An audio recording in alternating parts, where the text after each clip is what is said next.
V letošnjem letu smo se na občini Šmartno odločili, da se Evropskega tedna mobilnosti lotimo bolj resno. V okviru organizacije celotnega tedna smo za pomoč zaprosili tudi naše zavode in njihov odziv je bil izvrsten in veseli me, da smo skupaj pripravili program, ki vam ga bom podrobno predstavil. Teden mobilnosti se bo v letošnjem letu odvijal med 16. in 22. septembrom.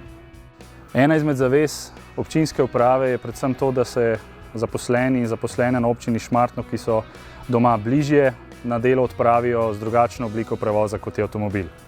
Druga večja novost, ki jo pripravljamo na občini, pa je delna zapora ulice Pungrc. S tem želimo doseči nov prometni režim, ki ga planiramo za bodočnost, s tem pa ga preizkusimo tudi v praksi.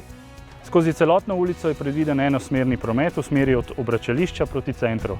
V coni številka 1 smo predvideli parkirišča, vzdolžna parkirista vse od obračališča do uvoza v osnovno šolo. Na teh parkiriščih boste lahko parkirali, medtem ko spremljate svoje otroke v šolo ali se udeležite prireditve v Šmarski dvorani Pungrc.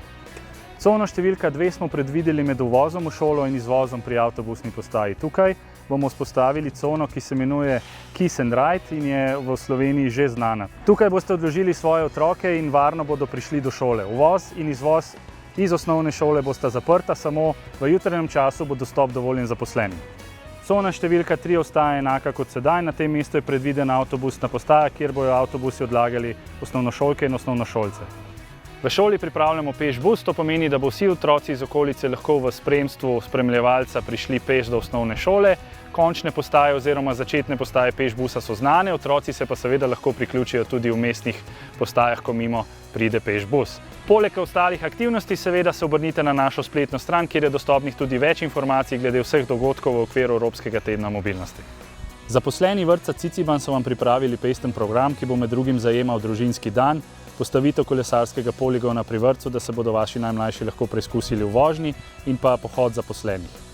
V sodelovanju z zdravstvenim domom Litija, s Centrom za krepitev zdravja in Društvom upokojencev Šmartno pri Litiji bomo izvedli delavnico za starejše, na kateri bodo predstavljeni pozitivni učinki aktivnega gibanja v 3. življenjskem obdobju.